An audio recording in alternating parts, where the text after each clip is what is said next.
DPS Anjanpir वाले branch पे जी जी कुछ दिन पहले कुछ हमला हुआ। एज अ मुस्लिम डायरेक्टर, मतलब किसी स्कूल को चलाने के लिए मुस्लिम डायरेक्टर होने से उस पर प्रभाव पड़ रहा है। अगर आप सब पॉलिटिक्स में आते हैं, मान लेते हैं सर, तो आप किस पार्टी की तरफ से हैं? प्रेमानंद जी महाराज के बारे में आप बता रहे थे। जी जी बिल्कुल। कैसे लगते हैं आपको वो? सर मैं डीपली फॉलो करता हूँ। हाजीपुर के लोगों के लिए कोई मैसेज आपके पास?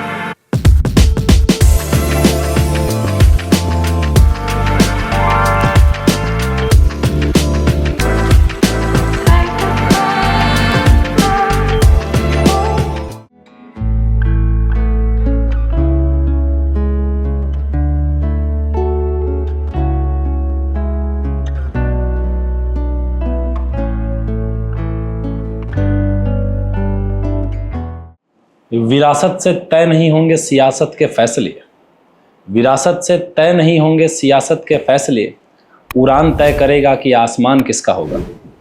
तो आज हमारे साथ डीपीएस अंजानपीर, डीपीएस स्पोर्ट्स, सम्यक कंप्यूटर क्लासेस के डायरेक्टर मिस्टर इरफान खान मौजूद हैं, जो सिर्फ इस बात की नहीं है कि वो कम उम्र में बहुत सारी काम कर रहे हैं, मिसाल इस बात के भी हैं कि वो बहुत कम उम्र में जो काम कर रहे हैं उसमें वो बहुत सफल हैं। अपने टीचिंग कैरियर में, अपने प्रोफेशन में, अपने डीपीएस स्पोर्ट्स के क्लब में हाजीपुर को एक अलग पहचान दे रहे हैं। बहुत बहुत धन्यवाद सर आपका। आपका भी सर बहुत बहुत धन्यवाद। इस तरीके से आपने मुझे शब्द के साथ नवाजा, बहुत बड़ी बात है मेरे लिए भी कि इस मुकाम पे, इस जगह पे आपने मुझे इनवाइट किया। Thank you so much. Always welcome sir, बहुत बहुत शुक्रिया आपका आने के लिए। Thank you. कैसे हैं सर आप? एकदम बढ़िया सर, आप बताइए कैसे हैं? हम भी बढ़िया, हमारा भी सब कुछ अच्छा चल रहा। घर में सब लोग कैसे हैं? एकदम बढ़िया सर, सब कुशल मंगल, दुआ है, सब आशीर्वाद है। कैसा चल रहा है आपका स्कूल? काफ़ी बढ़िया सर, अब स्कूल सब देखें हमारा काफ़ी अच्छा चल रहा है, सबका आशीर्वाद है, सबका बढ़िया एकदम है। टोटल कितने ब्रांचेस और कहाँ कहाँ हैं आपके ब्रांचेस? अभी अगर आप देखिएगा तो हमारे करीब 4 ब्रांचेस है। पहला तो हमारा DPS Anjanpir, Delhi public school Anjanpir, जो बागमली अंजानपीर चौक के पास ही सिचुएटेड है। दूसरा जस्ट अपोजिट में ही है, जो जिज्ञासा इंटरनेशनल प्री स्कूल है, जो छोटे बच्चों के लिए है। जो तीसरा हम लोगों ने अभी करीब 4 महीने पहले स्टार्ट किया है, वो है साम्यक इंस्टीट्यूट, जो बागमली में ही है, लालगंज रोड में। और जो फोर्थ है, जो हाल फिलहाल में स्टार्ट किया है हम लोगों ने, वो है डीपीएस स्पोर्ट्स क्लब, वो भी सेम डीपीएस के जस्ट बिसाइड में ही है। कितना मुश्किल है सर एक साथ इतने ब्रांचेस को हैंडल करना? सर कोई भी चीज़ अगर डिसिप्लिन के साथ किया जाए, अनुशासन के साथ किया जाए, तो कोई भी चैलेंज ईजी होता है। अभी आप हाल फिलहाल में आपके एक पॉडकास्ट में मैंने सुना था विपिन सर का, कि उसका भी 2 पहलू है, ईजी है और डिफ़िकल्ट है। अगर आप कोई भी चीज़ की शुरुआत करते हैं तो वो स्टार्टिंग में डिफ़िकल्ट लगता है आपको, बट धीरे धीरे जब उस चीज़ से यूज्ड टू हो जाते हैं आप, तो वो काफ़ी आसान हो जाता है। तो जो है अच्छे से हम लोग टाइम मैनेज कर रखे हैं उन चीज़ों के लिए, कहाँ पे कब जाना है, तो बहुत ईजिली मैनेज हो जाता है सारी चीज़ें। तो चैलेंजेस तो होंगे सर एज अ डायरेक्टर आपको? 100% सर, कोई भी काम हो, आप कहीं भी किसी भी चीज़ को देखिएगा कभी भी, तो हर काम में आपको चैलेंजेस आएगा। आपको एज अ डायरेक्टर क्या क्या चैलेंजेस फेस करने को मिल रहा है सर? अभी तक ऐसा कुछ बहुत बड़ा चैलेंजेस नहीं है। जैसे अगर आप स्कूल्स की बात करें तो देखिएगा आप बच्चों में, आप जैसे कि अगर अपने हाथ की उंगलियों को देखिएगा तो 5 उंगली बराबर नहीं होता। एग्रीड। तो एक क्लास में अगर 40 बच्चे हैं तो सारे बच्चे एक बराबर नहीं हो सकते हैं, है ना। तो हर बच्चे में हर तरह की क्वालिटी होती है, हर तरह का स्पेसिफिकेशन होता है। उनको आइडेंटिफाई करके उनके फील्ड में उनको आगे बढ़ावा देना, ये एक चैलेंज मुझे लगता है जो आज के टाइम पे होता है। यहाँ पे बहुत सारे स्कूल्स हैं जो एकेडमिक सिलेबस जो भी चीज़ें हैं वो दे देते हैं बच्चों को, और आप उनको बोलते हैं कि आप इन चीज़ों को कर लीजिए, एग्जामिनेशन दे दीजिए, सर्टिफिकेट ले लीजिए। बट मैं उस चीज़ से एग्री नहीं हूँ। है ठीक है, एजुकेशन सिस्टम जो है वो आप फॉलो करें, मार्क्स लाएँ, डिग्री से है वो लें, बट बच्चों के जो इंटरेस्ट है उसको भी एक फॉलो करें। तो मुझे ये चैलेंज लगता है, उन चीज़ों को आइडेंटिफाई करना, उन चीज़ों में प्रमोट करना, उनके पेरेंट्स को उनसे बात करना, ये एक तरीके से। मतलब ये कि आप गार्जियन के साथ बहुत इंगेज्ड हैं? बिल्कुल सर। अभी अब लास्ट ईयर मैं आपको बताऊं, अभी एक हमारे डिस्ट्रिक्ट लेवल पे मैच हुआ था, स्पोर्ट्स मैच हुआ था हमारा। तो उसमें ऐसे बहुत सारे बच्चे थे, हम लोग को तो बहुत ज़्यादा वक्त नहीं मिल पाया था, बट भी हम करीब 10 से 12 बच्चों को हम लोगों ने पार्टिसिपेट कराया था। वो बच्चे स्पोर्ट्स में बहुत अच्छा रुचि रखते थे, ठीक है, लेकिन पेरेंट्स अलाउ नहीं करते थे। अब देख सकते हैं कि बिहार में अब बहुत ज़्यादा स्पोर्ट्स को लेके एक बढ़ावा नहीं दिया जाता है पेरेंट्स की तरफ से कि आप इस फील्ड में जाएं, और एक बहुत बड़ा फील्ड है, ये बहुत वास्ट फील्ड है। एग्रीड। फिर भी पेरेंट्स अलाउ नहीं करते हैं, लेकिन हम लोगों ने भेजा, वो बच्चा स्टेट लेवल पे रनर अप हुआ, है ना। हम लोगों ने बहुत ज़्यादा प्रैक्टिस नहीं करवाया, हम लोगों ने बहुत ज़्यादा उनको बहुत जो ट्रेनिंग जो चाहिए था एक्चुअल में वो उनको नहीं मिल पाया, फिर भी बच्चा स्टेट लेवल का एक रनर अप हो गया आया। इसका मतलब उसके पास काबिलियत है। बिल्कुल, लेकिन हम लोग वो मुकाम नहीं दे पा रहे, मौका नहीं दे पा रहे हैं, जिसकी वजह से वो पीछे चल जा रहे हैं। तो वो चैलेंज सबसे बड़ा है। तो उनके पेरेंट्स से हम लोगों ने बात किया कि आप जो भी चीज़ें हैं, आप एकेडमिक्स करेगा बच्चा, नो डाउट वो है, टाइम फ्रेम फुलफिल करेगा, बट साथ ही साथ कुछ वक्त आप उनके जो चीज़ पे वो चाहता है उस चीज़ को भी आप दीजिए। तो वो एग्रीड हुए। इन चीज़ों को लेके थोड़ा एक चैलेंज हम लोग को कभी कभी लगता है कि थोड़ा हम लोगों के लिए है। आपको लोग परेशान भी बहुत कर रहे हैं ऐसा सुनते हैं, या फिर ऐसा न्यूज़ है जी जी कि आपके डीपीएस अंजानपीर वाले ब्रांच पे जी जी कुछ दिन पहले कुछ हमला हुआ जी। उसकी क्या कहानी है सर? सर देखिए, समाज में जब आप कुछ अच्छा काम करिएगा ना, तो आपके पीछे 4 लोग पड़ जाते हैं। एग्री। मेरे पीछे 40 लोग पड़ गए थे। तो इस तरीके से एक वहाँ पे एक हुआ था, एक संडे का दिन था, शाम के 4 साढ़े 4 बजे का वक्त था, स्कूल मेंटेनेंस का काम चल रहा था। तो 2 व्यक्ति थे, स्कूल से थोड़ा सा आगे एक जगह है, वहीं पे हाईवे आप देखा होगा आपने। तो एक की तरफ से 2-3 लोग थे, दूसरे की तरफ से 10-12 लोग थे। वो कौन थे, कहाँ से थे, मुझे कोई आइडिया नहीं है उसका। तो कोई भी इंसान 2 लोग मिलकर के 10-12 लोग से नहीं लड़ पाएगा। एग्री। तो जो सबसे करीबी मुकाम जो था वो डीपीएस अंजानपीर का था। तो सबसे पहले वो भाग करके डीपीएस अंजानपीर की जो ग्राउंड है हम लोग का, वहाँ पे वो अंदर घुस गए और अंदर से उन्होंने गेट बंद कर दिया। अब वो जो बाकी 10-12 लोग थे, उन 2 लोगों को मारने के लिए या जो भी हानि पहुंचाने के लिए पत्थर या बाकी चीज़ों का इस्तेमाल किया उन्होंने। ये बिल्कुल गलत था। तो हम लोग ने अपनी तरफ से जो भी चीज़ था एफआईआर वगैरह करा दिया था, और जो सीसीटीवी जो फुटेज था वो हम लोगों ने वहाँ पे एफआईआर करा के दिया था।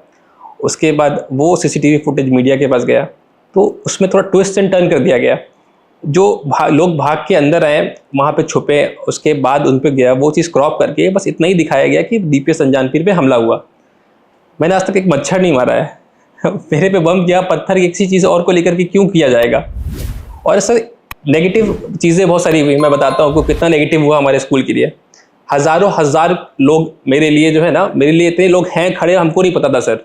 मुझे याद है सर, आपका भी कॉल आया था मुझे उस वक्त कि सर कहाँ पे आना है, आप आदेश बताइए। तो इतना ज़्यादा प्रेम, इतना ज़्यादा प्यार, लगता है कि ऊपर वाले को मुझे दिखाना था कि अगर मेरे पिताजी नहीं है, 3 साल पहले उनका देहांत हो गया था हार्ट अटैक की वजह से, तो मेरे पिताजी अगर नहीं है तो मेरे साथ हज़ारों हज़ार लोग खड़े हैं वहाँ पे। और मुझे बहुत मतलब इतनी खुशी महसूस हो रही थी कि पूरे देश में जितने भी लोग जानते हैं, देश के बाहर भी बहुत सारे ऐसे लोग हैं जो मेरे फैमिली रिलेटिव रहते हैं, वहाँ से वो लोग कॉल कर रहे थे, मेरे से पूछ रहे थे। 3-4 दिन तो मेरा कॉल लगातार से मतलब नॉन स्टॉप बजा। तो इस चीज़ का एक प्रभाव पता चला मेरे को कि कितने लोग हैं मेरे साथ। जो एडमिशन्स हम लोग के यहाँ, जो भी फॉर एग्जांपल 10 एडमिशन्स होता था एक साल में, वो 3 गुना ज़्यादा एडमिशन्स हुआ। पेरेंट्स का एक विश्वास जो था वो मेरे पे अटल रहता है, तो उस जगह पे वो 3 गुना ज़्यादा एडमिशन्स हुआ। ये नेगेटिव हुआ। इसके अलावा ये सब चीज़ें थी। ये सब सर आपकी ईमानदारी की कमाई है। बस शुक्रिया जो सर। लोग आपके साथ जुड़े हुए हैं, जी जी ये आपने कमाया है। बिल्कुल। सर ऐसा आपको कभी ऐसा लगा क्या कि एज अ मुस्लिम डायरेक्टर, मतलब किसी स्कूल को चलाने के लिए मुस्लिम डायरेक्टर होने से उस पर प्रभाव पड़ रहा है? देखिए सर, 2 इंसान के बारे में मैं बताता हूँ आपको। एक महाराज प्रेमानंद जी हैं, और दूसरे हमारे वृंदावन में रहते हैं हमारे महाराज प्रेमानंद जी, और दूसरे हमारे खान सर जो पटना में है। अगर इन दोनों की बात करें ना, तो कोई भी ऐसा हिंदू नहीं होगा जो खान सर से नफरत करता होगा, और ऐसा कोई मुसलमान नहीं होगा जो महाराज प्रेमानंद जी से नफरत करता होगा, है ना। तो इस चीज़ में ये रिलीजन कभी मेरे लिए मैटर ही नहीं किया, है ना। 3 साल पहले जब मैंने इतना करियर स्टार्ट किया इन चीज़ों में, तो आज तक कभी इन चीज़ों के बारे में मैंने सोचा भी नहीं है कि ऐसा भी कुछ होता है। अगर शिक्षा के क्षेत्र में कोई टीचर इस तरीके की चीज़ों को सोच के चलता है तो वो शिक्षक नहीं है। उससे अच्छा वो इस चीज़ को छोड़ के किसी और फील्ड में चला जाए, किसी और चीज़ों को लेके चले आगे। क्योंकि इन चीज़ों में हर एक बच्चा, आप बाइबल देखें, कुरान देखें, कोई भी होली बुक देखें आप, तो हर एक जगह आप जहाँ देखिएगा ना, तो उसमें बोला जाता है कि बच्चे फरिश्ते के रूप है, बच्चे भगवान का रूप है। तो बच्चे हैं, तो हर एक बच्चा बराबर है हम लोगों के लिए। मतलब ये कि आपको एज अ मुस्लिम डायरेक्टर होने का कोई नुकसान नहीं अभी तक मिला? कभी नहीं सर। मैंने तो, ये फर्स्ट क्वेश्चन मेरे लिए पहली बार है। आज तक मैंने कभी इस बारे में सोचा भी नहीं कि ऐसा कभी हो भी सकता है। ये क्वेश्चन सर आपके स्कूल के एक मेंबर ने मुझे भेजा है। हो सकता है, लोग की अपनी अपनी एक विचारधारा होती है कि कौन किस तरीके से क्या होता है, ठीक है, बट ऐसा कभी फील नहीं हुआ। हाजीपुर के लोग आपको कोऑपरेट कर रहे हैं? बिल्कुल सर, हाजीपुर के जो लोग हैं उनका कॉर्पोरेशन बहुत अच्छा है। अगर आप देखें 3 साल पहले हमारा 1 यूनिट था, अभी हमारा करीब 4 यूनिट है। तो अगर 4 यूनिट कीप ऑन इंक्रीजिंग है, हर साल 1 यूनिट हम लोग ऐड कर रहे हैं, तो हाजीपुर के लोगों की वजह से है। उनका सपोर्ट, उनका प्यार, उनकी दुआएं हम लोगों के साथ, नहीं तो ये 3-4 यूनिट करना बहुत मुश्किल है। आपके स्कूल का कोई ऐसा स्टूडेंट जो बहुत कमाल कर रहा है अभी अपने जीवन में? बहुत सारे ऐसे स्टूडेंट्स हैं सर। अगर आप देखिए, हम लोग तो फेसबुक इतना ज़्यादा कंटेंट हो जाता है कि हम लोग पोस्ट नहीं कर पाते हैं। अब हाल फिलहाल में एक बच्चा हमारा SI बना था। बहुत सारे ऐसे बच्चे हैं जो बिजनेसमैन हैं, मेडिकल डॉक्टर्स हैं, इंजीनियर्स हैं, फॉरेन कंट्रीज़ में, मल्टीनेशनल कंपनीज़ में एज अ बहुत अच्छे पोस्ट पे हैं।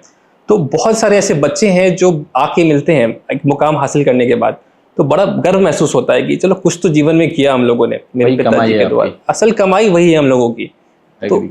वो बहुत गर्व महसूस होता है। बहुत सारे ऐसे बच्चे हैं। आपका सोशल मीडिया हैंडल देख रहा था मैं, जी और वो देखकर ऐसा लगता है कि आपका आपके बच्चों के साथ जी बिल्कुल, बहुत अच्छा बॉन्ड है। बहुत अच्छा सर। आप तो अब रियल लाइफ देख रहे थे, रियल लाइफ अगर आप देखिएगा तो सर पॉडकास्ट छोड़ के आप स्कूल ज्वाइन कर लीजिएगा। इतना खूबसूरत, इतना प्यारे बच्चे हैं हमारे पास। अब जब जाता हूँ ना मैं स्कूल में, तो मॉर्निंग टाइम में होता है हमारा जिज्ञासा शुरुआत होता है, फिर DPS, फिर सामयिक। तो जैसे आप इंटर करेंगे अपना कैंपस में, तो जितने बच्चे आपके पास विजिबल होंगे वहाँ पे, वो सबसे पहले आपके पास आके आपको हक कर लेंगे, आप ग्रीट करेंगे, नमस्ते, गुड इवनिंग, गुड आफ्टरनून। उसके बाद सबसे पहले आपसे पूछेंगे कैसे हैं आप, कहाँ थे आप, कल क्यों नहीं आए थे आप, कल आपके लिए मैंने चॉकलेट लेके आया था, आपके लिए कार्ड्स लेके आया था। इतना ज़्यादा बच्चे जुड़े हुए हैं मेरे से बहुत ज़्यादा वहाँ पे, कि बहुत अच्छा फील होता है। मतलब वो लगता है कि आप किसी दिन स्कूल नहीं गए ना, तो क्यों नहीं गए, मेरे बच्चे हमको मिस कर रहे होंगे। इस तरीके का एक प्यार, एक लगाव हो गया उन लोगों के साथ। यही रिलेशन क्या आपके वर्किंग मेंबर के साथ है क्या आपका? जो हमारी वर्किंग मेंबर है, जो टीम है हमारी, वो एक बहुत हेल्दी हम लोग मेंटेन करते हैं वहाँ पे, कि जो भी लोग हैं हमारे, जो भी है, वो ऐसा फील ना हो कि उन लोग कोई बाहर है या किसी दबाव में काम कर रहे हैं। तो आप देखिएगा करीब 55 लोगों की टीम है हमारी, DPS, अनजानपीर, जिज्ञासा इंटरनेशनल प्री स्कूल और हमारा सामने तीनों चारों ब्रांचेस मिला के आप देखिएगा तो करीब 55 से 60 लोगों का टीम है अभी इन करंट में। और ऐसे लोग हैं हमारे पास कि अगर उनको ज़रूरत पड़ेगी, मेरी ज़रूरत पड़ेगी रात के 12 बजे, तो मैं वहाँ पे खड़ा मिलूंगा, या मुझे उन लोगों की ज़रूरत होगी रात के 12 बजे, तो वो मुझे खड़े मिलेंगे। बहुत बड़ी बात है सर। बिल्कुल सर, ये अर्निंग है हम लोगों की। ये इस तरीके से हम लोगों ने डिज़ाइन किया, इस तरीके से मिले हैं, इस तरीके से फैमिली की तरह रहते हैं। मैं कभी भी, कोई भी मंच होता है, कोई भी प्रोग्राम होता है हम लोगों का, तो हमेशा एक चीज़ मैं ज़रूर मेंशन करता हूँ कि हमारी DPS टीम नहीं है, कोई भी लोग हमारे साथ काम नहीं कर रहे हैं, हमारे कोई भी स्टाफ नहीं है, वो सब एक फैमिली है ना। जैसे एक परिवार की तरह रहते हैं, वैसे ही हम लोग DPS में, जिज्ञासा में या बाकी इंस्टीट्यूट्स में रहते हैं। आपकी पढ़ाई कहाँ से हुई सर? सर क्लास नर्सरी से क्लास 10 तक की पढ़ाई हाजीपुर में सेंट पॉल स्कूल से हुई है। उसके बाद 11-12 बिहार बोर्ड GA इंटर से हुई है। और उसके बाद ग्रेजुएशन के लिए lovely professional university Phagwara Punjab है, वहाँ से मेरा ग्रेजुएशन कंप्लीट हुआ है। और मास्टर्स मैंने हाल फिलहाल 2022 में कंप्लीट किया है, MBA नवी मुंबई NMIMS नारसी मुंशी। तो ये DPS अनजानपीर का नींव आपने डाला या फिर आपके पापा या किसी और ने? देखिए सर, जो शिक्षा का क्षेत्र अगर आप देखिएगा ना, तो मेरे परदादा जी इजहार खान, ठीक है, वो एक शिक्षक थे और मुखिया भी थे हमारे गांव के। उसके बाद मेरे दादाजी, वो एक रिटायर्ड टीचर हैं, अभी कुछ सालों पहले उन्होंने रिटायर हुए हैं, वो भी एक शिक्षक हैं। मेरे पिताजी भी एक शिक्षक ही हैं। साथ ही साथ ये सिलसिला काफ़ी सालों से चलता आ रहा है ना। तो पापा ने ये जो हमारा DPS अनजानपीर है, इसका जो नींव है, वो करीब 2016, 20 नवंबर 2016 में रची गई थी। और ये मोटिव था कि जो बच्चे हैं वो एक बड़े लेवल पे ज़्यादा से ज़्यादा बच्चों को लाभ मिले। आप देख सकते हैं ना, एजुकेशन में काफ़ी ज़्यादा फीस है, हायर क्वालिटी का फीस वहाँ पे हो चुका है आज के मामले में। हर लोग उस चीज़ को अफोर्ड नहीं कर पाते हैं। तो पापा ने सोचा कि इस तरीके से चीज़ों को, बच्चों को दिया जाए समाज में, कि ज़्यादा से ज़्यादा लोगों तक पहुँच पाएँ, ज़्यादा से ज़्यादा बच्चों तक पहुँच पाएँ, और बहुत किफ़ायती दर में, कि उन लोगों को ज़्यादा इस चीज़ का प्रभाव ना पड़े। तो वहाँ पे वो सारी चीज़ें स्टार्ट हुई। उसके बाद धीरे धीरे 2016 से लेके अब तक चला रहा था सिलसिला। फिर 3 साल पहले मेरे पिताजी का देहांत हो गया, करीब 5 जून 2022 में। तो उसके बाद एक सारी चीज़ें जो वो मुझ पे आई। मेरा ऐसा प्लान नहीं था वहाँ पे आना, बट एक रैंडम सिचुएशन आप देख सकते हैं, घर पे सबसे छोटा मैं ही हूँ, तो इस वजह से वहाँ पे मुझे उस चीज़ को देखना पड़ा। उसके बाद मेरा चीज़ वहाँ शुरुआत हुई। आपका 10th में क्या रिजल्ट रहा है sir? Sir 8.2 CGPA। 8.2 CGPA। 12th में? 12th में 60%। 60%, मतलब थोड़ा बहुत पढ़ने में आप कमज़ोर थे, ऐसा क्या? बहुत ज़्यादा कमज़ोर हो गया था। अब जब 10th तक आप देखते हैं सिलेबस, जैसे मैंने आपको एक बताया था वो शुरुआत में, कि हर बच्चों का ना एक अलग अलग इंटरेस्ट होता है। हमारा भी अलग इंटरेस्ट होगा, आपका एक अलग इंटरेस्ट होगा। लेकिन एक स्टेज बना दिया गया है कि आपको वहाँ पे आना है और सबको सेम ही गीत गाना है। सही बात है। कोई डिफरेंट अपने पसंद का चीज़ आप नहीं कर सकते। एजुकेशन सिस्टम बिल्कुल ऐसा बना हुआ है जबरदस्ती वो चीज़ पढ़ना ही पड़ेगा। आपको कुछ भी आप कर लीजिए, आप अपने मन से अपने, अभी तो बहुत चीज़ों में बदलाव आ रहा है, लेकिन हम लोग का जो सब वक्त था 2016-2015 का जो वक्त था, उस वक्त पे आप नहीं कर सकते थे। आपको 10th करना है, 10th के बाद 12th में साइंस लेना है, उसके बाद बीटेक या डॉक्टर की तरफ आपको ग्रेजुएशन करने की तरफ जाना है और आपको ही करना है। तो ये एक बहुत बड़ा वहाँ पे एक वीक पॉइंट था। वहाँ पे जब 10th के बाद आप देखते हैं ना 11th में आप जाते हैं तो बहुत ड्रास्टिक चेंज आता है।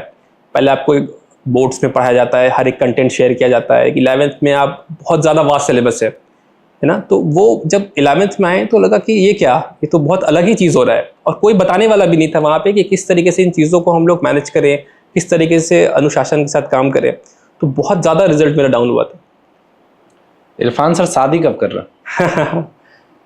थोड़ा नाम कर ले, थोड़ा काम कर ले, उसके बाद शादी की होती रहेगी। अभी टाइम है आपका? हाँ सर, थोड़ा टाइम तो है। आपके बच्चे का सवाल है कि इरफान सर से पूछिए कि सर लव मैरिज शादी कर रहे हैं या फिर अरेंज मैरिज? अरे महाराज, देखिए लव मैरिज फैमिली में तो है अलाउड कि आप लव मैरिज कर सकते हैं, लेकिन लव हमको सपोर्ट नहीं करता है।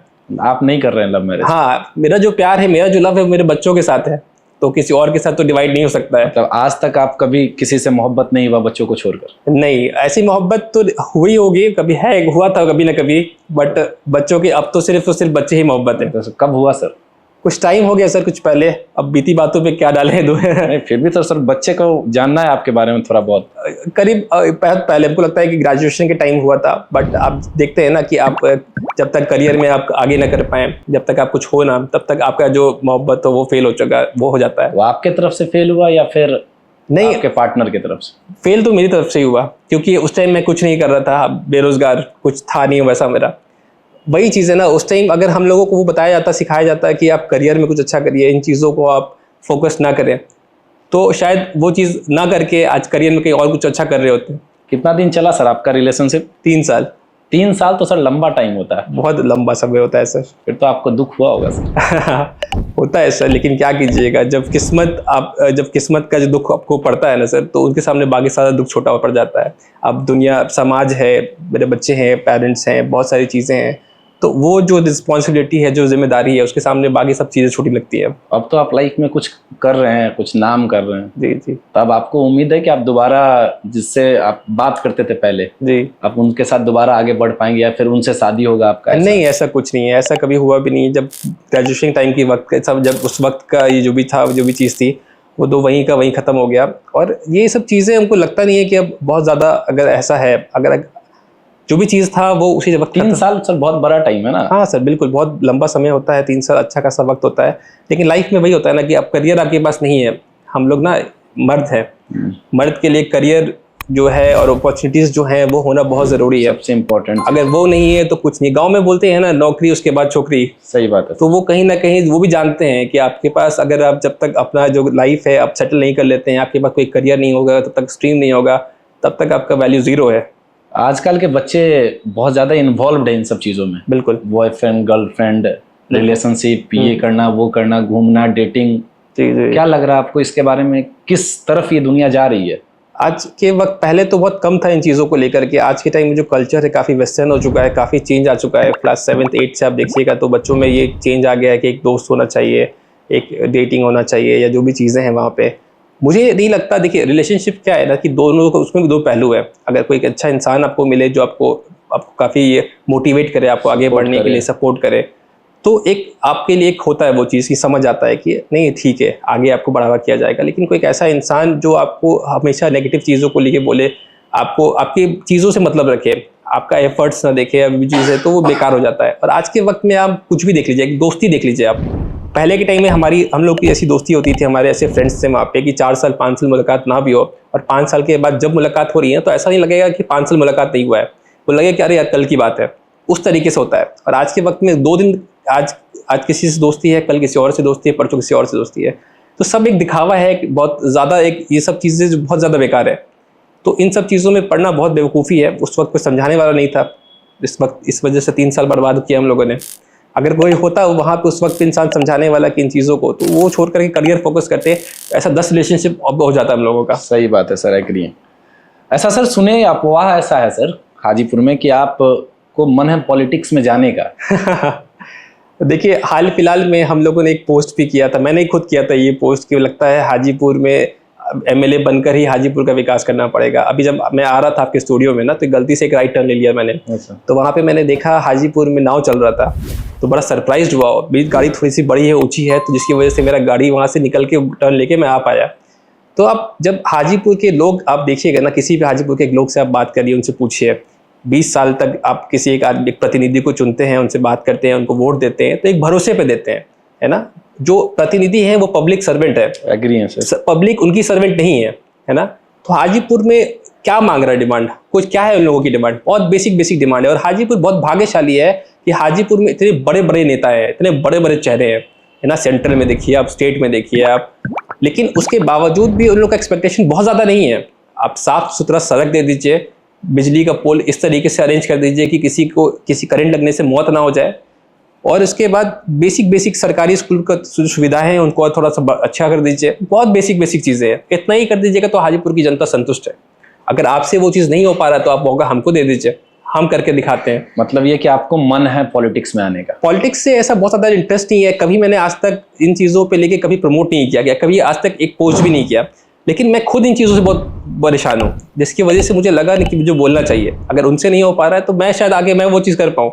मैं आपकी स्कूल विजिट किया था, स्कूल के सामने भी बहुत ज़्यादा पानी लगा हुआ आपके। बहुत ज़्यादा सर, हाजीपुर का ऐसा कोई गली नहीं होगा जहाँ पानी नहीं मिलेगा। हाजीपुर तो मैंने बहुत सारा पैसा खर्च करके उस चीज़ को ऊँचा किया कि मेरे बच्चों को परेशानी ना हो आने जाने में। गवर्नमेंट की तरफ से कोई मदद नहीं मिला? गवर्नमेंट की तरफ से कोई मदद नहीं हुआ। 2-3 बार शायद ऐसा मुझे याद है कि बहुत ज़्यादा न्यूज़ मीडिया पे बोलने के बाद टैंकर्स भेज के पानी निकलवाया गया होगा वहाँ पे, 2 बार या 3 बार बनवाया नहीं गया, लेकिन कोई परमानेंट सॉल्यूशन नहीं निकाला गया। हाजीपुर में फंड्स की कोई कमी नहीं है, बहुत सारा फंड्स है, करोड़ों और 100 करोड़, बहुत ज़्यादा अमाउंट है जो पैसा आया हाजीपुर के विकास के लिए, बट वो जो खर्च हुआ वो सही तरीके से नहीं हुआ, जिसकी वजह से बहुत ज़्यादा बर्बादी हुई हमारी आम जनता के पैसों की, है ना। तो जिसकी वजह से इतना ज़्यादा परेशानी हुआ, और डे टू डे लाइफ में अभी भी परेशानियाँ हो रही हैं लोगों को।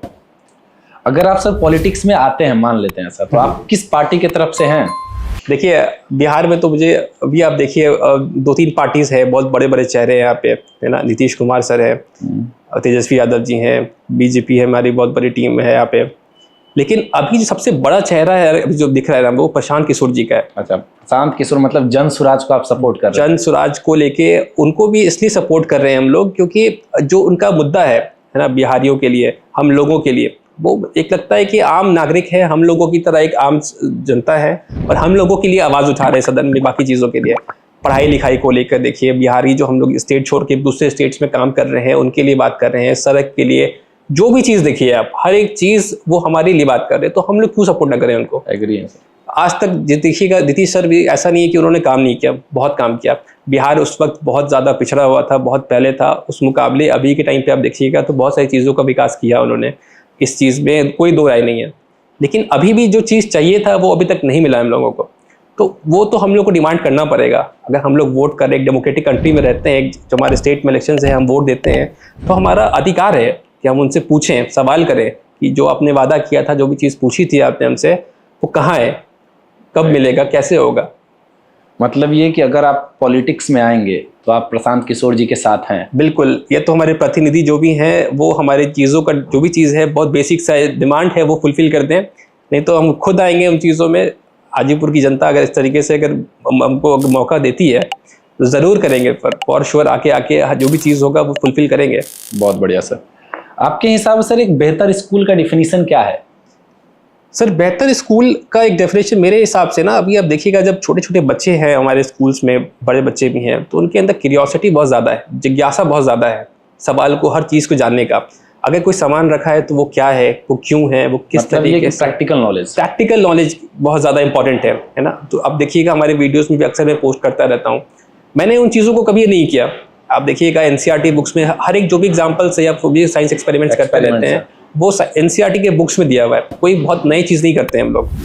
लेकिन कभी हम लोगों को उस चीज़ को रिलेट करके कराया नहीं गया। शायद उस वक्त पे वो चीज़ों को कराया जाता तो आज हम लोग भी बहुत अच्छे स्टूडेंट्स होते उस वक्त पे, है ना। जो मेहनत अभी हम लोग कर रहे हैं वो ये सब चीज़ें उस वक्त कर चुके होते हैं। तो बच्चों के अंदर जो क्यूरियोसिटी है उसको, उसका जवाब मिलना चाहिए। उनका जो क्यूरियोसिटी है, हर एक क्वेश्चन का आंसर होना चाहिए। उन्हें डांट कर उन्हें चुप नहीं कराया जाए, उनके जो भी चीज़ें, जो भी सवाल है ना, उनको फुलफिल किया जाए। आप जिस स्कूल से पढ़े जी 10th तक, उस स्कूल में आपको प्रैक्टिकल नॉलेज नहीं मिला। बिल्कुल। देखिए, वो तो मेरे गुरु हैं, मैं उनकी कोई शिकायत नहीं कर सकता, मैं बहुत उनका आदर करता हूँ, बहुत ज़्यादा सम्मान करता हूँ। अभी भी वो जब भी मुलाकात होती है सर से, तो मैं सबसे पहले सर के बगल में आके खड़ा हो जाता हूँ, या जो भी चीज़ है, क्योंकि एक आदर है, एक गुरु हैं। रिस्पेक्ट है उनको लेकर के। अब बहुत ज़्यादा बच्चे भी थे उस वक्त पे वहाँ पर, अभी भी बहुत ज़्यादा अच्छा नाम है सर का।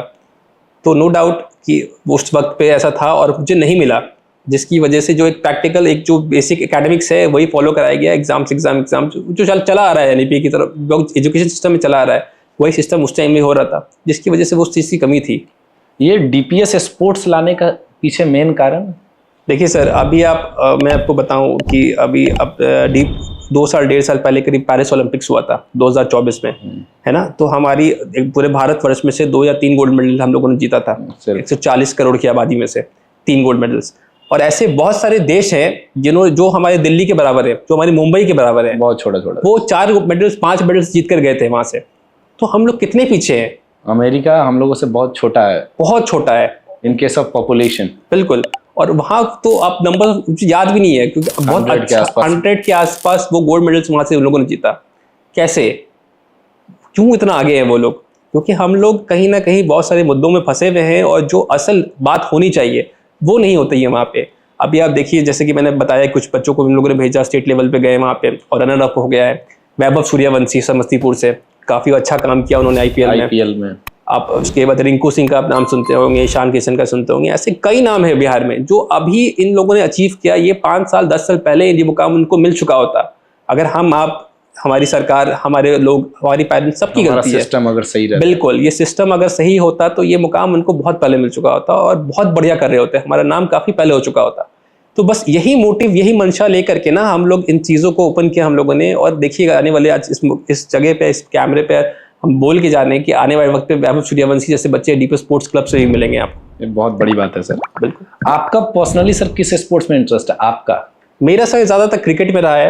अच्छा, आप क्रिकेट में काफ़ी अच्छा रहा है, क्योंकि हमेशा से आसपास के एरियाज में जहाँ भी स्पेस मिलता था तो वहाँ पे हम लोग खेलते थे। और फुटबॉल में जी नहीं, जब हम लोग सर 10th में थे जी या 9th में थे या स्कूल लाइफ में थे, तो हमारे टाइम पे क्या था ना कि हर एक वीक में 1 या 2 पीरियड होता था जी जी जी स्पोर्ट्स का, या फिर उसको हम लोग पीटी का पीरियड कहते थे। बिल्कुल बिल्कुल। मेन कारण हमको लगता है कि यही है। बिल्कुल, कि हमारे स्कूल में सिर्फ ये पढ़ाया जा रहा है कि पढ़ोगे लिखोगे बनोगे नवाब, नहीं खेलोगे कूदोगे बनोगे खराब। एब्सोल्युटली। लेकिन ऐसा अब है नहीं। बिल्कुल, आप उस चीज को अब सही करने में लगे हुए हैं। बिल्कुल।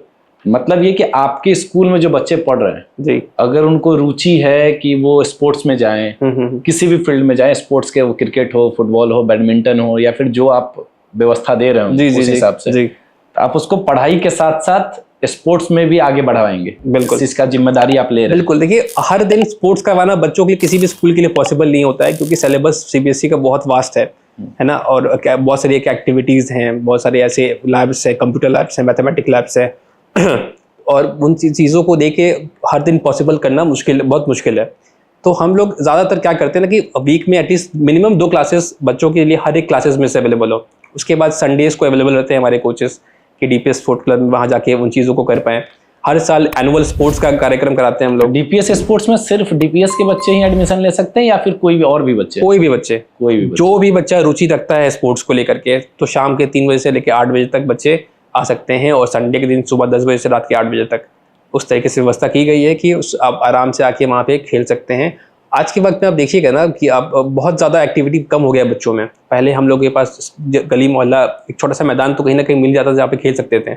आज के वक्त में वो जगह भी नहीं है आसपास। शहर इतना ज़्यादा पॉपुलेटेड हो चुका है कि हर एक जगह वो फुलफिल हो चुका है। तो वही एक कॉमन स्पेस बच्चों के लिए वहाँ पे बचता है कि वहाँ पे आए बच्चे, सीखें, खेलें, एक फिजिकल एक्सरसाइज भी हो वहाँ पे लोगों का। आपके फेवरेट प्लेयर कौन है?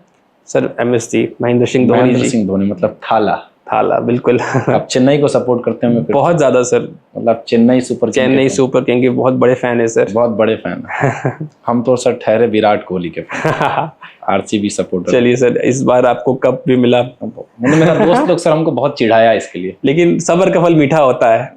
अब मतलब उम्मीद नहीं था लेकिन जीता। दोस्त लोग ऐसे चिढ़ाया कि कभी नहीं जीतेगा तुम्हारा टीम, ये नहीं जीतेगा। जबकि पिछले 3-4 सालों से मैं हर बार आईपीएल देखने जाता हूँ, बिल्कुल। अब मैंने देखा आपका पोस्ट इस साल भी, सिर्फ विराट कोहली को देखने के लिए। अब इस चलिए, बार जीता, बहुत खुशी हुआ। बहुत। अच्छा, विराट और अनुष्का का जो जोड़ी है, जी जी जी, बहुत वायरल जोड़ी है इंडिया में। बिल्कुल बिल्कुल। आपको कैसा लगता है उनका जोड़ी? सर बहुत खूबसूरत है। आप देखिए, वैसे 3-4 जोड़ी मुझे और अच्छे लगते हैं। एक रितेश सर हैं बॉलीवुड के, रितेश जी, हाँ, और जेनेलिया, जेनेलिया, राइट, उनकी जोड़ी देखिए। सोनाली मैम की जोड़ी देखिए, सोनाली, उनका भी बहुत अच्छा जोड़ी है। मतलब ऐसे बहुत सारे कपल्स हैं जो एक बहुत अच्छा हेल्दी रिलेशनशिप मेंटेन करते हैं और इस तरीके से देखते हैं, तो बहुत प्यारा जोड़ी है इन लोगों का। प्रेमानंद जी महाराज के बारे में आप बता रहे थे। जी जी बिल्कुल। कैसे लगते हैं आपको वो? सर मैं डीपली फॉलो करता हूँ उनको, मतलब इंस्टाग्राम हो, यूट्यूब पे हो, सोशल मीडिया पे, जहाँ जहाँ प्लेटफॉर्म्स अवेलेबल हो। आपकी कैमरा के माध्यम से मैं भी बोलना चाहूँगा कि अगर कभी मौका मिले तो हम लोगों को भी बुलाइए सर, कभी हम लोग की भी मुलाकात हो जाए। बहुत बड़ा एक सौभाग्य प्राप्त होगा हम लोगों को। बहुत अच्छे इंसान हैं, उनकी जो बातें हैं बहुत ज़मीन से जुड़ी हुई हैं, बहुत दिल को टच करने वाली बातें होती है, बहुत जेन्युइन चीज़ों को बताते हैं वो। कोई भी किसी तरीके का भी मिलावट नहीं होता है, तो लगता है बिल्कुल। आपके पास ना सर, हम आपके साथ एक छोटा सा गेम खेलेंगे, ठीक है? आपको उस दोनों में से कोई एक चूज करना है जी, या फिर पास कर देना। Done done done. ओके, ठीक है। तो ये पॉलिटिक्स से, ओके। ठीक है। नीतीश और तेजस्वी। Nitish, absolutely Nitish sir. नीतीश। नीतीश और प्रशांत किशोर। प्रशांत किशोर सर। प्रशांत किशोर और योगी। प्रशांत किशोर जी। प्रशांत किशोर और अमित शाह। प्रशांत किशोर जी। प्रशांत किशोर और नितिन गडकरी। प्रशांत किशोर जी। प्रशांत किशोर और मोदी जी। मोदी जी। मोदी जी क्यों फिर? क्योंकि हमारे देश के प्रधानमंत्री हैं और काफ़ी अच्छा कार्यकाल उनका रहा है पिछले 10-15 सालों से। अभी आप देखिएगा, उनकी जैसा जगह लेने वाला अब कोई इंसान है नहीं हमारे ऑपोजिशन में या कहीं भी। तो ये काफ़ी वक्त लगेगा। ऐसा नहीं है कि हर चीज़ परफेक्ट किया होगा उन्होंने, बहुत सारी ऊँची नीची चीज़ें किया होगा उन्होंने, बहुत सारी ऐसी चीज़ें हैं, लेकिन फिर भी उनका जो नेतृत्व है, जो भी उनका काम है, वो बढ़िया है, नो डाउट। एग्री है सर इस बात से। एक और है सर, ये आपके क्रिकेट से सर। ओके ओके, इसमें से भी आपको कोई एक चुनना है या फिर पास कर देना। रोहित और गिल। रोहित सर, रोहित शर्मा जी। रोहित शर्मा और हार्दिक पांड्या। रोहित सर। रोहित शर्मा और युवराज सिंह। रोहित सर। युवराज सिंह, रोहित शर्मा और गांगुली। रोहित सर। अगर एमएसडी के बाद कोई बहुत फेवरेट प्लेयर मेरा है तो वो रोहित है। और रोहित शर्मा और Virat Kohli. Rohit sir, sorry offend मत होइए गए चीज। अरे नहीं, कोई नहीं, कोई नहीं। लेकिन वो है काफी ज्यादा फेवरेट। रोहित शर्मा और सचिन तेंदुलकर। सचिन तेंदुलकर बहुत बड़े हैं, बहुत बड़े क्रिकेट प्लेयर हैं, आई नो डाउट, बहुत बड़ा नाम है उनका, लेकिन फिर भी सर रोहित सर। रोहित शर्मा और धोनी। धोनी, एब्सोल्युटली, वो नंबर 1 है तो नंबर 1 रहेंगे मेरे लिए। तो आपको क्या लगता है सर कि अभी के जनरेशन में जो पढ़ने वाले बच्चे हैं उनमें सबसे बड़ा कमी क्या है? देखिए सर, 2-3 चीज़ें हैं इसमें। एक तो सबसे बड़ा डिस्ट्रैक्शन है सोशल मीडिया और मोबाइल फ़ोन्स। अगर आप देखिएगा ना, तो हर एक बच्चा जो 7th 8 में, क्लास 5-6 का बच्चा भी बहुत सारा ऐसा है जो सोशल मीडिया पे अवेलेबल है। पेरेंट्स का मोबाइल फ़ोन अवेलेबल हो जाता है उन लोगों को, जिस तरीके से भी माध्यम से उनको मिले। तो सोशल मीडिया एक बहुत बड़ा डिस्ट्रैक्शन है। एक बार अगर आप रील, इंस्टाग्राम रील्स है, यूट्यूब रील्स है, शॉर्ट्स वगैरह है, जो भी चीज़ें ना, वो इस तरीके से डिज़ाइन किया गया है, इसका असर है बच्चों के ऊपर कि जब एक बार स्क्रॉल करना शुरू करते हैं तो घंटों घंटा बच्चा निकल जाता है उस वक्त उस चीज़ों पे, लेकिन वो रुकता नहीं है। बच्चों को पता नहीं चलता, पता ही नहीं चलता है। वो इस तरीके से बच्चों को अट्रैक्ट कर लिया जाता है उन चीज़ों में। और पेरेंट्स जब उन चीज़ों से फ़ोन छीनते हैं या उनसे बात करते हैं तो वो बहुत एक नेगेटिव इम्पैक्ट पड़ता है दिमाग पे उनके, और वो एक बहुत ज़्यादा असर पड़ता है। तो मुझे एक लगता है कि ये सोशल मीडिया, मोबाइल फ़ोन्स का जो ज़माना है अभी, ये बहुत ज़्यादा इम्पैक्ट पड़ रहा है। आप कुछ खास कर रहे हैं क्या इस चीज़ को रोकने के लिए अपने स्कूल में या फिर स्कूल के बच्चों के लिए? छोटे, जैसे आप जिज्ञासा इंटरनेशनल प्री स्कूल की बात करें तो वहाँ पे काफ़ी 1-2 एक्टिविटीज़ हैं ऐसे इस तरीके से जो हम लोग प्लान करते रहते हैं। जैसे एक टीचर के आँख में एक पट्टी लगा दी गई है ना, वो फ़ोन इस्तेमाल कर रही हैं पहले, उसके बाद कुछ टाइम के बाद उनकी आँख में पट्टी लगा दी गई, तो बच्चों को बताते हैं कि देखो अगर फ़ोन का इस्तेमाल करोगे आप तो ये आप किया जाएगा, आपके साथ इस तरीके से हो जाएगा। तो कई बार ये चीज़ काम कर जाती है और बच्चे फ़ोन नहीं छूते कुछ टाइम तक, लेकिन 1 महीने 2 महीने के बाद वो जब एक्टिविटीज़ को भूल जाते हैं तो फिर दोहराते हैं इन चीज़ों को। तो वहाँ पे घर पे पेरेंट्स का ये जिम्मेदारी होना चाहिए कि मोबाइल फ़ोन्स को बच्चे से दूर रखें। बहुत बढ़िया। अच्छा, आपके बच्चों के लिए जी, एक खास मैसेज है क्या? देखिए बच्चों के लिए एक सबसे इम्पोर्टेंट मैसेज यही है कि बच्चे हमारे जो भी काम करें, जैसे आप पढ़ाई लिखाई कर रहे हैं, जो भी किसी स्पोर्ट्स की फील्ड में जाएं, सिंगिंग के फील्ड में जाएं, डांस के फील्ड में जाएं, कोई भी फील्ड हो, 2 चीज़ों का हमेशा ख्याल रखें। एक तो हमारा डिसिप्लिन बहुत ज़रूरी है, अनुशासन। कोई भी काम है बिना डिसिप्लिन के वो नहीं कर सकते हैं आप। और एक कंसिस्टेंसी बहुत ज़रूरी है। आप जो भी चीज़ कर रहे हैं वो रेगुलर बेसिस पे करते रहें और तभी उस चीज़ पे वक्त दें। अगर आप इन दोनों चीज़ के बिना आप ये चीज़ कर रहे हैं तो बहुत मुश्किल है, तो कोई भी चीज़ में ना सफलता प्राप्त नहीं हो पाएगी। ये आपके बच्चों के लिए, बिल्कुल। उनके गार्जियन के लिए और हाजीपुर के लोगों के लिए कोई मैसेज आपके पास? देखिए, हमारे पेरेंट्स काफ़ी समझदार हैं पहले के मुकाबले। अभी देखिएगा तो जो जागरूकता है पढ़ाई लिखाई को लेकर वो बहुत ज़्यादा बढ़ गई है। अगर कोई रिक्शा भी चलाता है, कोई पेरेंट्स हैं ऐसे, कोई पिता है, तो वो अपने बच्चे को ज़रूर चाहेंगे कि बेस्ट से बेस्ट शिक्षा मिल पाए, है ना। तो जागरूकता इन चीज़ के लिए तो काफ़ी बेहतर हो चुका है, बहुत अच्छा हो चुका है पहले से मुकाबले। बस थोड़ा सा ध्यान देने की ज़रूरत है। फॉर एग्जाम्पल, एक कोई मरीज़ है, डॉक्टर के पास जाते हैं वो, है ना, तो कोई जो भी बीमारी होता है उससे रिलेटेड जो डॉक्टर होते हैं वो दवा लिख देते हैं, लेकिन अब पेशेंट जो है वो घर जाके टाइम टू टाइम चीज़ों को वो दवा खुद से खाता है, वो डॉक्टर वहाँ पे नहीं आते हैं। सही बात है। तो उसी तरीके से बच्चे को जब होमवर्क्स मिलता है या जो भी चीज़ उनको अवेलेबल कराई जाती है जो भी चीज़ को लेकर के, तो वो बच्चे जाएँ पढ़ें। पेरेंट्स को ये ध्यान देना चाहिए कि बच्चे उन चीज़ों को कर पा रहे हैं या नहीं कर पा रहे हैं, वो सिलेबस जो भी चीज़ें हैं वो टाइम टू टाइम कर रहे हैं या नहीं कर रहे हैं, वो चीज़ चेक पेरेंट्स करने का जिम्मेदारी है। बाकी स्कूल्स में तो हम लोग सारी चीज़ों को देखते रहते हैं। तो अनुशासन, डिसिप्लिन बहुत ज़रूरी है और कंसिस्टेंसी, लगातार वो उन चीज़ों को करते रहेंगे वहाँ पे, तो ज़रूर है कि बच्चे के अंदर बहुत अच्छा ग्रोथ दिखेगा और बहुत अच्छा करेंगे बच्चे हमारे। अभी के टाइम में ना सर, ये बहुत देखने को मिल रहा है कि बहुत ज़्यादा गार्जियंस अपने बच्चों को लेकर बहुत ज़्यादा चिंतित है नहीं। अब चिंतित इन द सेंस कि उनको ये समझ नहीं आ रहा है कि वो पैसा अर्न करें या फिर बच्चों पे ध्यान दे या फिर क्या करें नहीं करें। ठीक, उनको ऐसा लग रहा है कि हम किसी स्कूल में बच्चों का एडमिशन करवा दिए, किसी इंस्टीट्यूशन में एडमिशन करवा दिए, कोचिंग्स में एडमिशन करवा दिए, अब जिम्मेदारी उनकी है। जी जी जी। ठीक है, तो हम ये जानना चाहते हैं कि रोल ऑफ पेरेंट्स या role of father and mother क्या है एक बच्चों के लिए? देखिए सर, आज कोई भी माता पिता होते हैं ना, अपनी जो पूरी जमा पूंजी जो भी कमाते हैं, जो भी करते हैं, वो अपने बच्चे के लिए करते हैं और इसके अलावा और कोई ज़्यादा होता नहीं है। रोटी 2-3 वक्त का तो वो अरेंज हो ही जाता है, है ना। तो बहुत ज़रूरी है हर पेरेंट्स के लिए कि स्कूल्स हो या कोई इंस्टीट्यूट्स हो या कोचिंग सेंटर्स हो, वो कभी भी कोई ऐसा कुछ नहीं हो सकता है कि बच्चे के अंदर ट्रांसफ़र कर देंगे या बता देंगे कि यही होना है, तुम इतना कर लो हो जाएगा। पेरेंट्स को जब तक ध्यान नहीं देंगे अपने बच्चों पे, अपने जो भी चीज़ें आप डिस्कस नहीं करिएगा, उनसे बात नहीं करिएगा, उनसे शेयर नहीं करिएगा, तो सिर्फ एजुकेशन की फील्ड में नहीं, हर जगह उनको परेशानी आएगी, है ना। आप किसी भी स्कूल या इंस्टीट्यूट में देखिएगा तो 10 सालों तक, 12 सालों तक, उसके बाद उनका जो करियर होगा उन चीज़ों में आप ध्यान नहीं दीजिएगा तो बच्चा में भी किसी और फील्ड में चला जाए या किसी गलत राह पे चल रहा है बच्चा, अगर वो अपने माँ बाप को नहीं शेयर कर पा रहा है या माँ बाप उनके बारे में पता नहीं कर पा रहे हैं, जब तक पता लगेगा तब तक बहुत देर हो चुकी होगी। तो हमेशा मैं बोलता हूँ ना कि रिलेशनशिप्स, अब बहुत सारा और जगह मुलाकात हुई है बच्चों को, मैंने बताता रहता हूँ कि रिलेशनशिप्स को इग्नोर करके ना अच्छा रिलेशनशिप अपने पेरेंट्स के साथ मेंटेन करो। एक अच्छे दोस्त की तरह देखो अपने पापा को, मम्मी को, उनसे हर एक चीज़ शेयर करो, उनसे हर एक चीज़ बताओ, उनसे पूछो। हो सकता है 1-2 बार डांटें आपको, 1-2 बार आपको ना बताएं या आपसे बात ना करें, लेकिन आपकी बातों को समझेंगे और उनसे अच्छा जो भी चीज़ होगा, सजेशन या जो भी चीज़ होगा, वो और कोई नहीं दे पाएगा। आज के टाइम पे हर जगह आप देखिएगा वो मतलबी दुनिया हो गई है बहुत ज़्यादा। आप देखिएगा ना, कलयुग, बहुत सारे वो बोलते हैं कि कलयुग आ चुका है। तो उस तरीके से आप कहीं और जाइए, किसी और से डिस्कस करिए। उनसे अच्छा है कि अपने माता पिता से सब कुछ शेयर करिए, उनसे अब सारी चीज़ों को बताइए। और माता पिता का भी ये रोल बहुत ज़रूरी है कि अपने बच्चों से डिस्कस करें हर एक चीज़ कि क्या कर रहे हैं अपने जीवन में, तभी जाके एक सक्सेसफुल करियर जब आगे बनेगा बच्चे का, तभी वो बिल्ड हो पाएगा। सिर्फ स्कूल, इंस्टीट्यूट, स्कूल और कोचिंग सेंटर्स नहीं कर सकते हैं अकेला ये चीज़। एग्री है सर। आपका पर्सनल ड्रीम्स क्या है? सर पर्सनल ड्रीम्स तो पहले बहुत सारे थे। 3 साल पहले आप देखोगे ना, 3 साल पहले आप जब मेरा लाइफ था उस टाइम बहुत इजी था मेरा, बहुत लाइफ, मतलब कुछ किसी चीज़ की ज़रूरत नहीं थी। मेरी 2 सिस्टर्स हैं, उन की शादी हो चुकी, सबसे छोटा मैं ही हूँ। तो मेरा कॉलेज लाइफ चल रहा था उस टाइम, MBA में कर रहा था। फिर अचानक से एक सुबह पिताजी का देहांत हो गया, सब कुछ काया पलट सा हो गया, सब कुछ एक काया पलट सा हो गया वहाँ पे। उसके बाद देखिएगा ना आप, तो अब बोलते हैं ना कि अर्श से फर्श पे आ गए, है ना। उसके बाद वहाँ पे जितने भी ड्रीम्स थे आपके सब खत्म हो गए।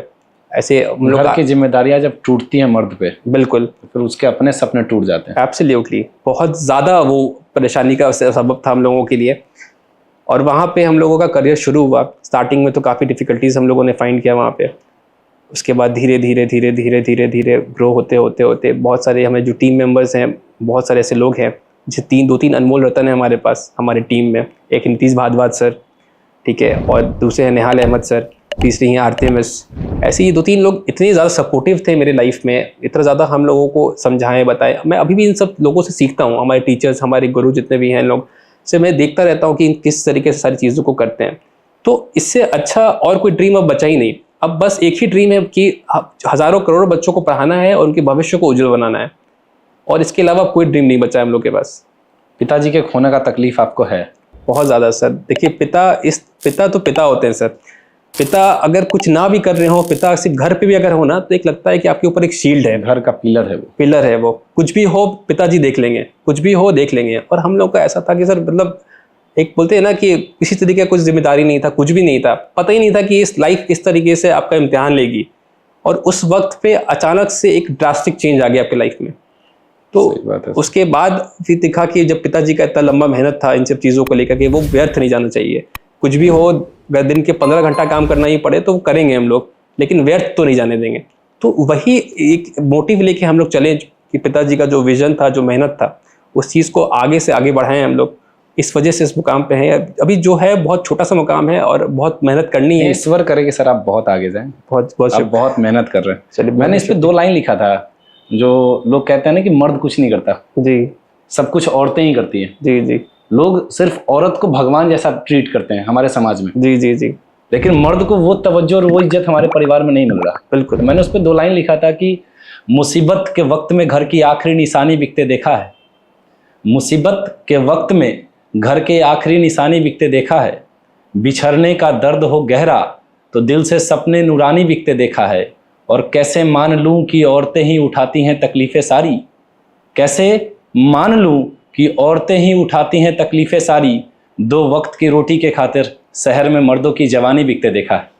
बहुत बहुत बढ़िया सर, बहुत लाजवाब। कैसा लगा सर आपको आके? बहुत बहुत बढ़िया सर। ये पहला एक्सपीरियंस था मेरा पॉडकास्ट का, और आपका बहुत बहुत धन्यवाद है सर। इस लायक मुझे आपने समझा। अरे नहीं सर, आप बहुत मेहनत कर रहे हैं। देखिए, पॉडकास्ट मेरा पर्सनली ये पॉइंट ऑफ व्यू है, द बादल प्रिया शो का ये पॉइंट ऑफ व्यू है कि हम सिर्फ वैसे इंसान को नहीं बुलाना चाहते जो सफल हैं। जी जी बिल्कुल। हम ऐसे इंसान को भी बुलाना चाहते हैं जो सफल होने का प्रयास कर रहे हैं। जी बिल्कुल बिल्कुल। वो भी इंपॉर्टेंट है ना। बिल्कुल। ऐसे हम सिर्फ किसी सफल को बुला लें तो उससे दुनिया नहीं सीख सकता जल्दी। एब्सोल्युटली। लेकिन जो सफल होने के ट्रैक पे है, जी बिल्कुल, जो मेहनत कर रहा है, जो छोटी छोटी सफलताओं की सीढ़ी चढ़ रहा है, बिल्कुल, वो हमको, आपको या फिर हमारे समाज को और बेहतर ढंग से सीख दे सकता है। बिल्कुल बिल्कुल। Thank you so much sir आने के लिए। Thank you so much sir. Sir आपकी तरफ से कुछ लाइंस बच्चों के लिए है क्या? ऐसा शायरी तो सुनते रहते हैं, बट ऐसा कुछ रिमाइंड नहीं हो रहा, बट ठीक है। Thank you so much sir. Thank you sir. Thank you sir.